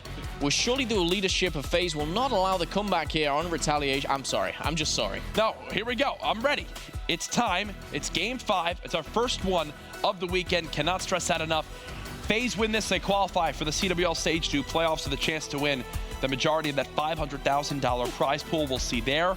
If Enigma6 wins this, they still have a chance, but as I'm sure our analysts will break down, they need a lot of help from other matches going on tomorrow. They really do. You know, you've still got all these other teams to play. You've got to Elevate, Ghost. Yes, they're sitting pretty at 4-0, but I think some of the analysts, you know, when I was in desk, we were saying if Elevate sneak a couple of maps, even in tomorrow's game, it doesn't change their path, but it could change someone else's. Play spoiler. We've seen it before, and it wouldn't surprise me if it comes into play tomorrow. Here we go. Crusher, search and destroy. What can the boys of FaZe do to clinch this playoff map right now? Or do Enigma6 have some more tricks up their sleeve? I think it's going to be the latter. Let's see what Royalty does off the break. Well, very, very fast pace, should I say. Royalty is what he's all about. Whatever game mode, he's always flying straight down the neck of his opponent. However, 2 kills straight away for FaZe Clan. Puts him in a very good spot. Earlier today, we saw FaZe play this map. Things to note, Zuma was always inside towards that U area of the map, right in the middle of your mini-map in the top left corner, just wreaking havoc with that sub. General's looking to expose an opening in the FaZe setup, but you could see Enable. He was turned and ready for it, picked up an ERAD too to make sure he had that gun for the close range engagement. That's like the 6th sense of a Call of Duty player right there. Just at the right time, he turns around, he picks up the kill. And with Cade revealing his position now, there will be a little bit of intel towards FaZe. However, a 1v3, very difficult, sees the feed of 1. And again, reveals that position, 35 seconds, he needs to act quick. And FaZe, just play that time. You don't need to do anything here, but oh my goodness, that should have been traded, I feel. And now a 1v2. Cade decides to surge on through, makes it a 1v1. I was actually surprised to see him play that aggressively. He still had time to work with. Whew, FaZe does not need to be that close. Here it is again from Attach, had the trade ready to go. All right, FaZe up 1-0, and it's all off the first blood we saw earlier in the round. Strong start for FaZe Clan here. And again, their first blood's very, very crucial to take in these search and destroy rounds. I've seen so many from Attach there. We see Attach finish the round with the final kill here. But I feel like Royalty, you know, I know we switched sides, he just needs to be a little bit more careful on S&D. I feel that was a bit too aggressive. Well, oh, Gunless, I just heard the call out to BL from FaZe. They're calling out wall run, but look, they have nobody watching their pinch. Royalty can have a great timing here. As he turns the corner, the trophy actually blows up in his face. Costs him that first kill. It's Cade and Enable, both players leading their teams in kills in the one-on-one. Technically, the first round was also a one-on-one. But of course, the trade came in for FaZe. Cade now, again, the player which I really wanted to step it up. He's been pretty consistently okay, you know, in the respawns against FaZe. However, he's going to go down to the 1v1, and he just doesn't even know where he is. Neither do I. Where was Enable? What did he even do? Did he have... Did he have FTL there? Yeah, no. You'll see it again. He just hits that wall run and kind of hops right off of it, hits the slide as well. Beautiful. And Cade just can never get his gun centered. Those 1v1s, keep track of them. Because if this comes down to the wire, that's a round that Enigma6 absolutely could have won that didn't go their way. 2-0 to FaZe Clan, a very strong start here. You've got to be happy with that. Enable already making his way towards that payload, 3/4 of the way, in fact. Look who's in you, it's Zuma. Look who's watching the cross towards rocks, it's Enable. This is the exact same setup from FaZe. Yes. This time they see nothing at A, so they rotate towards B a little bit earlier on. And this is where they have the difficult job because they know the bomb's going down. And you know what? No trophy system surprises me there as we do get the jammer, the flechette grenade as well going in. The double as Enable tagged him up. I don't like that. I don't like that, Jack. Unacceptable. There was no defense. Unacceptable from Enigma6. No defense at all. Here comes a slide now from FaZe.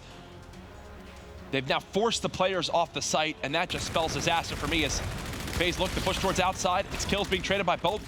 2 versus 1, Gunless and Attach up against General. General needs the ace. He can't get it. He picks off 2, and FaZe, click of a finger, with 3-0 up. You need trophies. Yeah. You need trophies. I mean, it wasn't just like a jammer grenade that came through. It was a jammer. You had 2 flechettes, 1 picking up a kill. Like you said, FaZe have been throwing a lot of grenades. Yeah. Because Enigma6 at times haven't been using Tac Mask. That's where they need to adapt. Hopefully they have the classes available to adapt.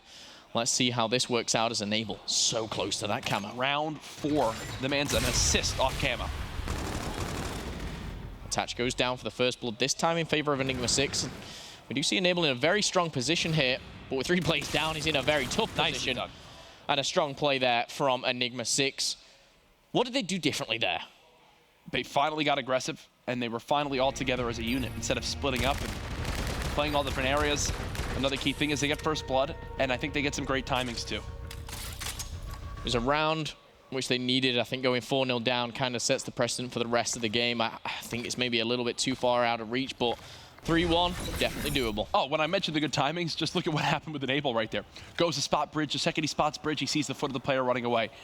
Teammate starts getting in you. The second he turns towards you, the guy turns the corner. Winds up peeking towards that back door, gives it up for a second. The second he gives that up, his teammate dies because of it. It's like so many poor timings there for Enable. And a really good job from Enigma6 to recognize that and secure that round win. Another first blood from General. He's now 4-3. He's going to be traded out straight away, but there's players to back him up. I don't expect this to be a very long round. Not the way that they're playing here. A 2v3 for Proto and Royalty. They are together, but the bomb is down. They're going to retrieve that? No? Yes, they are. Okay, Royalty finally has it in his hands. Just get away. You know everyone. Yeah, this is good. Get away from this. You know everyone's there from FaZe. They know where you're at. Just reset the map for a moment. 3-1, still the round count lead for FaZe, but the biggest thing to note, Enable does have that camo. Yeah. Now, does he need it for this round? 3-2? Probably not here. However, look where Proto is. He's going all the way around, and you know what, on the analyst desk we've been saying time and time again, no one just jumps on the bomb. It's very rare that it happens, and you know what, no one is going to either. Proto just could have outsmarted FaZe so badly right now. I love this. You're already in a tough spot. Just try to throw a wrench in a normal setup. FaZe have not spotted anything. There's 18 seconds left. I know one player will be happy about this. TP, he's been saying it all weekend long. You don't need to check it. And you know what? A 2v3, he needs to just poke out for a second now just to make sure he's not defusing. There you go, round in the back. Brilliantly done from E6. TP's applauding. 2v3. That was a wonderfully played round. It's just, we've seen it so many times, and as an analyst, we get to view all these and obviously the mini-map and constantly look at that, but even at a 3v2, a 2v1, no one just jumps on the bomb and just says, I'll defuse you, push forward, like in previous titles, and it looked like, you know, they knew that out of the FaZe, but they just went and sat in corners, let the time go down, then pushed. Perfect play from Enigma6. And now, because of it, they've brought themselves back within 1 round. Enable still with this camo.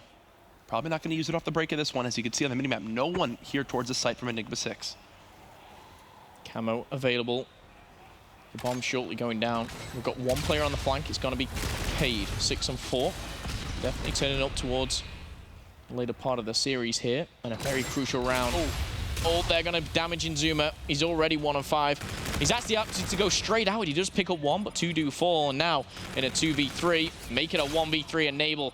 And Gunless taken out like that.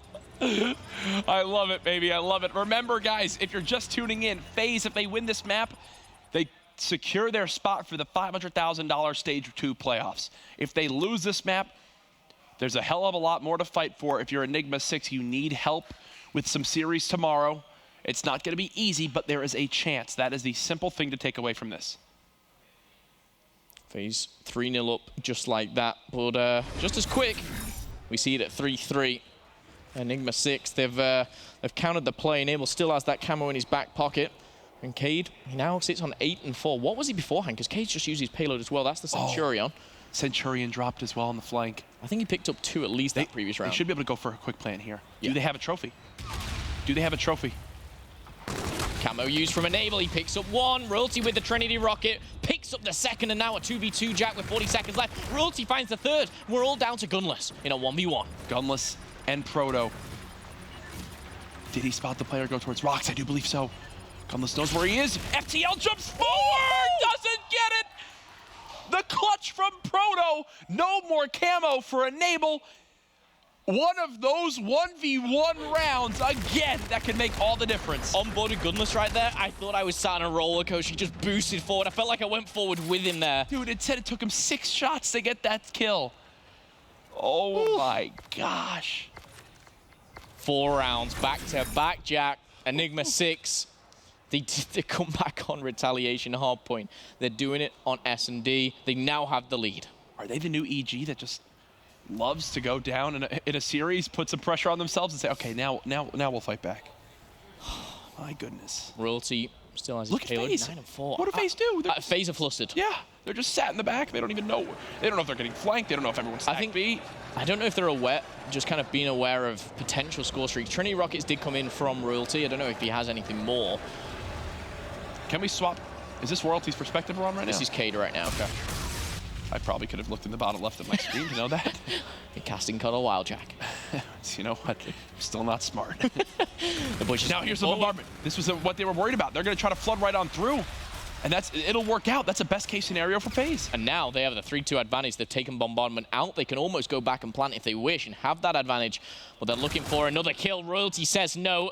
Double digits for the new man on E6. And 25 seconds left to go. A 1v2 here for Cade. The bomb does have to be planted. No reactive armor anymore. In this round, tries to peek on through. 4-4. FaZe stop the bleeding. For me, that was almost a one-on-one. He picks up that first kill, the guy planting the bomb, he's dead as well. Yep. Strong plays, and again, it's Captain Clutch, attach. He did so well to keep him in the game. In uplink, it didn't turn out the best for them. Ooh. Still impressing me throughout the weekend. Cade definitely turning up. We've got double digits for Royalty. How this game ends, I do not know, but I've just enjoyed this series so much. So have I. So have I. 4v4 inside A. Nades coming in. Royalty with reactive. Attach first-blooded. A second player now on bridges. One shot. Gunless trying to even the numbers back out. The pinch, they're not ready for this at all. Players have their back to him. Royalty with help sprints away. It's Enable all by himself. Such a strong play from Royalty there. He chases him down. The reactive comes into play. And now a 1v3. Enable, surely this is not possible for him. He needs something pretty special. He's got an MV4, and it's inside of A. I don't know. General wins the gunfight, 5-4. E6 to keep their playoff hopes alive are 1 round away. This is huge for Enigma6. Absolutely huge. They lose this, lose 2 rounds, it ain't happening. However, you take down FaZe the first time, you lost 3-0 to them. Yes, you're only taking them in a 3-2 series, but it all goes down to the Sunday. 90 seconds on the clock here. Potential last round, last map, last time. And they have the perfect play call for it. They have everybody here. You're not going to have any payloads for either side, just straight up gunfights. Proto sees multiple players pre-aiming this and decides to fall on back. Yep, still just shoulder peeking, getting what information he can. It's actually Cade who's decided. Oh my God. What happened? What? Oh. He just fell off the map. Oh no, you don't want that. You don't want that. He Sliding falls off the through. map. Cade finds one. Cade finds a double. Can he find a triple? Yes, he can. What are you doing, That's over like that. Cade. It was all planned. Proto. Ah, yes, the infamous round 10. Have your teammates suicide, bait out that they tried to push the wall run, but Cade's already there. 3-piece in the back. E6 still have a chance to qualify for playoffs. Pick up 1, maybe pick up the 2nd, but for me, you don't let that guy pick up 3 from sitting in the corner. How? How is the right word, Jack? How? How is that even possible? Enigma6, clutch up, the reverse sweep happens. Proto, I guess he tries to wall run, falls off the map. I don't know how nobody checks that corner from FaZe. I mean, the first time when Proto was jumping back, I was like, whew, calm down a little bit there. Yeah. But to do it the second time and the third time, I don't know if he got grenaded or something, but You got to give props to Cade. He was the man that needed to step it up. I felt he was a little bit lackluster in the respawns, but my goodness, what a way to turn up. Game 5, double digits, fantastic stuff. E6 get it done. The man who also went big throughout the series, Royalty, is down on the main stage with Maven. Thanks, guys. A 7 streak for you. 12 kills in that Game 5. The new guy to Enigma6. You went huge. How important was that series for you, man?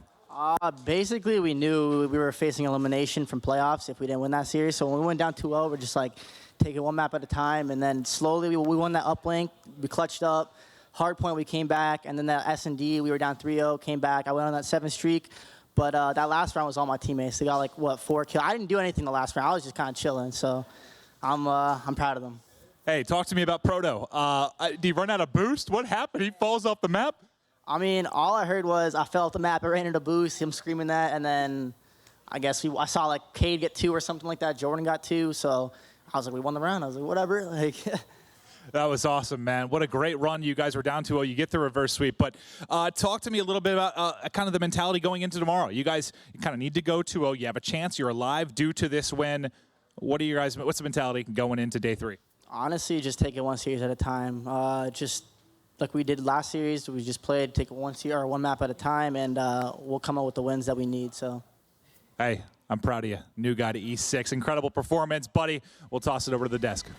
Thank you very much, Maven. What a series to close out day 2. E6 with the reverse sweep over FaZe Clan. It keeps their hopes and dreams of stage 2 playoffs alive. And that series, I mean, we'll start at the very, very beginning and break that one down. Of course, the throwback hardpoint. It was a close one at times. Obviously, it finishes 250 to 209. And it just felt like E6 kind of dug themselves into too much of a hole, Merc. They were trying as best they could, but the deficit was just too big. Yeah, just the firepower on FaZe. And this is just what we talked about. I just feel like if one player slacks off on Enigma6 versus FaZe Clan in a respawn, I mean, that's really the issue. And I feel like they just dominated that first hill. I mean, FaZe obviously doing a very good job. Gunless having a great game. So just a great overall series for them. But, I mean, Enigma6, they weren't out of it. As you can see, it was 160 to 83, but they did fight back. But I felt like Cade just had a bad game 1. Yeah, and I think FaZe has put themselves in that echelon of teams. I would say Luminosity and Optic Gaming are up there where you can't splice, where one guy cannot have a bad performance or else you're going to get crushed. This game, pretty close. No E6, battles back. But still, it's that one player, Cade, did not have a great game. Really cost them game 1. Yeah, just crazy stuff overall that FaZe was able to walk away on Train Hill specifically as we bring up this box score as soon as this replay is over. Just able to dominate just so well early on in the game. And that hole you put yourself into is just a little bit too deep for E6. However, on that side, when you have a player that's struggling like that, the fact that they're able to stay alive and get over 200 points is impressive in itself. That means the teamwork is there, and really going over towards baseball, 105 points for E6, just a really solid setup on that.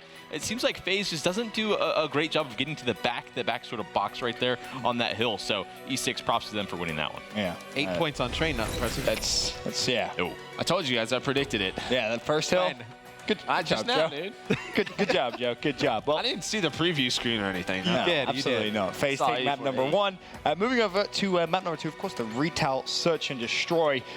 This one, again, pretty close. And one theme that I've noticed so far throughout this weekend is FaZe and their team kills. It's happened in S&D. It's happened in Respawn Team. They just keep doing it. Well, why? What is going wrong? I feel like a lot of teams just kind of call out those Scarabs at the wrong time. There are situations where players are allowed to flank. The communication must be off. And Scarabs are really good as a score streak to gain a lot of information over towards the bomb site due to the third-person feature of it. But the fact that it is happening so often is a huge mistake. I believe it's Enable multiple times that have called out a Scarab and sort of forces a team kill. Just weird scenarios going on. I don't know if that's like a characteristic of a new team, just not communicating the timing appropriately. It's a new team, I think. It's quite odd.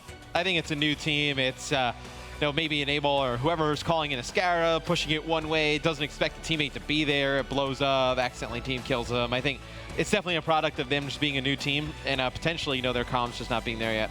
I mean, the thing for me is Enigma6 has an early 3-1 lead, and I'm not exactly sure which round it was, but it was a 4v2 situation, and FaZe is able to clutch up, and I felt like that just sort of propelled them to sort of win this game. You can't throw away rounds like that. There was one moment at 5-3 in favor of FaZe where Enable used a streak, and then all of a sudden E6 managed to clutch up in that round, and you're sat there thinking, whoa, what just happened? Actually heard, I think it was Zuma say, bro, I didn't know you were using it, so a little bit of communication to the point that you made just a few moments ago, Matt.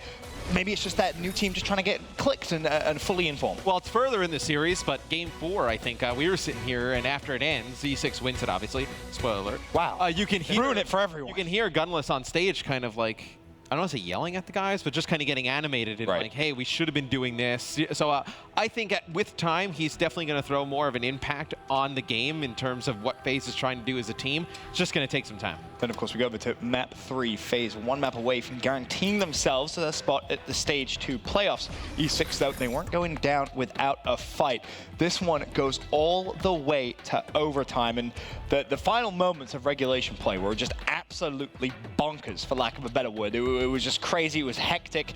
But before we get to that, obviously, TV, you can see now some of those highlights. The game was just very, very close overall. Yeah, some sort of misplays going on overall, but Proto luckily able to get that camo off. General waste overdrive at the beginning of the second half, and just a little tip there, you don't want to slide and use overdrive. You don't really get any benefit of it. You need to be running. So some odd situations, but going down here at the last second, it seems like it was over. Fortunately, Attached picks up the drone and gets it off. 0.1. Lands in with 0.1 seconds. Whoa. Just crazy stuff overall to force the OT, but that did not stop E6 from clutching up at the end. Just some crazy plays there from Attached to keep them in it. It's crazy. You see Attached with a 1-point play at the end. Then in the first 60 seconds, Matt, he gets the interception as well to keep FaZe alive. Well, it was a mess for FaZe to even stay alive in the game. I mean, at the end where they get that 1-point throw off, I think it was like 0.1 seconds. We just showed it. I mean, they like threw like 3 or 4 bodies at the drone over by Hay. It's not great. And you can see the box score here. Enable goes big in the kills department. Proto on the side of E6, he puts up the big numbers and the objectives. And I feel like Attach had reactive in that second overtime, so I felt like he should have used that better. Like, they have to be able to use that. They can't allow Enigma6 to sort of get map control. That's just, you know, a payload that should lead to a score. So I definitely think they messed up early on in that round, just giving Enigma6 map control. Because as soon as you have map control, you can sort of enter with that. Right. And that should be it. Definitely. And I want to talk a little bit about the end of regulation too. Gunless had that camo, and it seemed like a good 1, 2, maybe 3 seconds where he's waiting for that pass. And for whatever reason, they just decided to chuck the drone over towards that underpass area. And Gunless just goes, guys, why'd you throw the drone over there? Just kind of like a weird hesitation. And then he was forced to use the camo. And it's just a really weird scenario. The communication's weird. Yeah, so he like pops camo to middle of the map, and then just like runs under underpass. He picks up the drone, and then instantly becomes visible. They just mowed him down. Then he had like there was another teammate behind him. Yeah, it was Attached. Dove on the drone, Luckily, it was just a very kind of hectic moment. Yes. And again, to the point that you made earlier on, Matt, that communication. There was no teamwork coming through. Obviously, that's something that you expect to see kind of evolve the more they play. But either way, E6 stay alive in this series in the crazy overtime of Game 3. We've said Uplink has been a swing game mode all year, and it was exactly the same here. We go over to map number 4, and this was just ridiculous. E6 found themselves down 100 points. 100 points, and yet somehow managed to win the map. Well, this is the second retaliation hardpoint I think we've seen FaZe lose, right? They lost one to Ghost. I think we remember we were talking about Gunless with the NV4 in his hand. Yep, I think the first series of the weekend still has it in this one. I know I personally prefer him with the K-Bar or the SMG. I think it should be, you know, one of the other guys who runs that secondary, you know, NV4 if you're going to add it. Right. But you see right here, I mean, he picks up the K-Bar 5 streak, so I think he needs to just run the K-Bar on this map. Yeah, I definitely agree. So hopefully they'll figure it out, but I feel like 2NV4s is so good on that. But Enigma6 is doing such a great job. I mean, we've seen it time and time again on this map where you have to rotate to that grave and to that broken hill, and there's just so much time you can't give up. Right. Obviously, we've been saying for quite a while, Gunless may well be the best camo player in the game. Now, obviously, we saw a little bit of a shaky use in the uplink, but it also happened again in the hard point. He pops camo, instantly dies. We have seen him use other kind of specialists as well so far here this week. Teep, do you think maybe he should be giving it up now after what you've seen, or should he still be going after camo?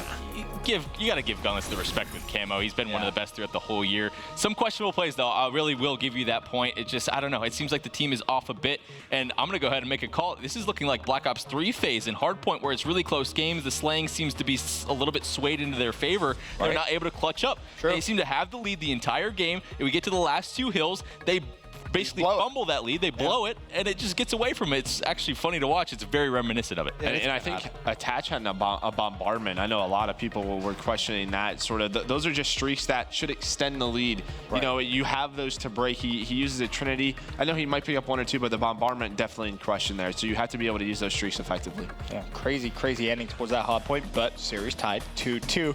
We go to a Game 5, Search and Shoy, and we love our Game 5s, and this one didn't disappoint either.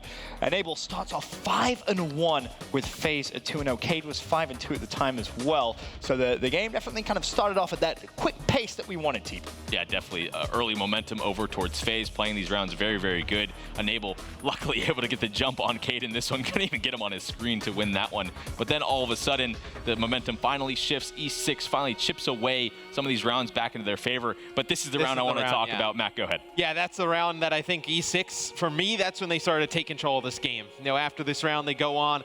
They win, I think, 3 more in a row. But they had Royalty plant the bomb at A. He kind of sat all the way in the back, and Proto went on the longest flank imaginable. He checked the bomb, and then he ran right out the other side. And then that let Royalty just check bomb from the other way. They're able to pinch on that site. It's a huge round. It's beautiful. But that was at 28 seconds. FaZe is already in there, just looking around. They should have had a guy get on bomb right away. Get on away. it. It's funny. We've seen it so many times this weekend.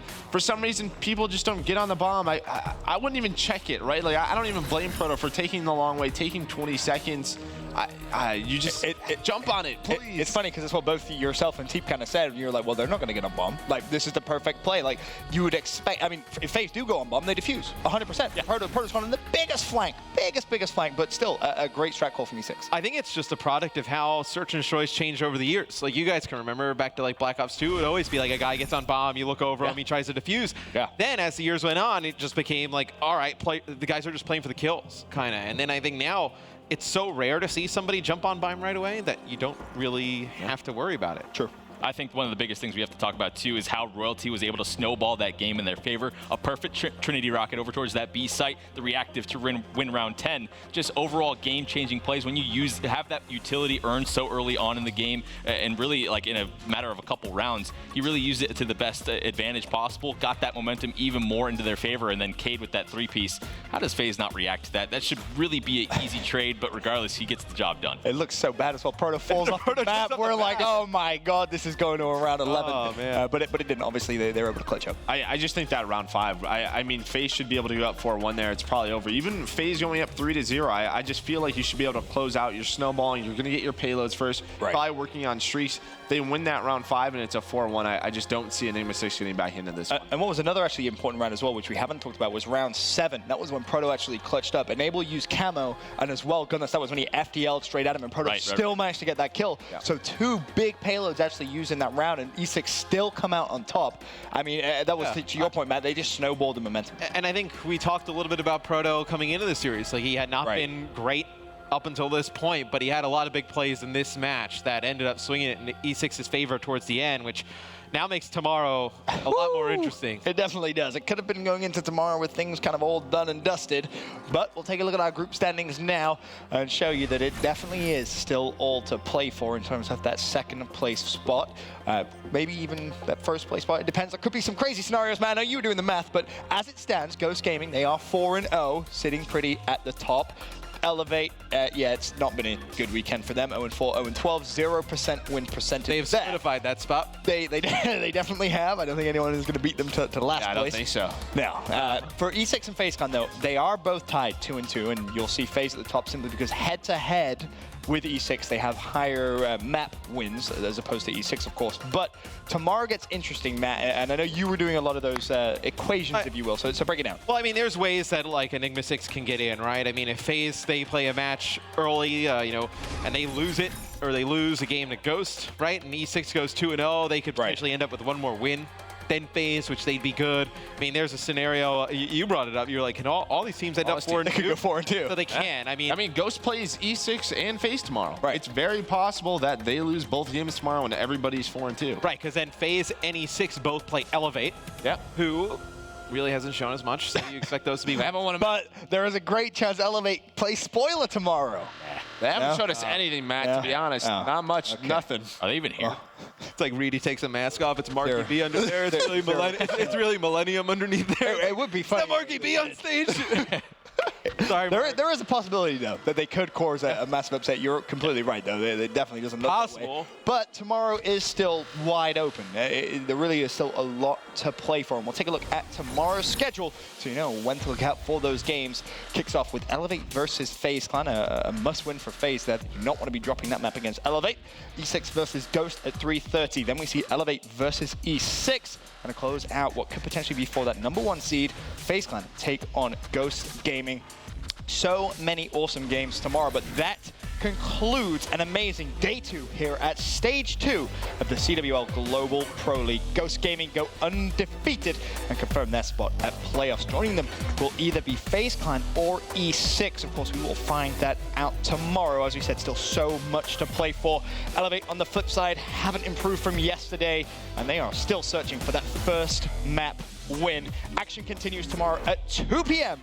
as week 2 comes to a close.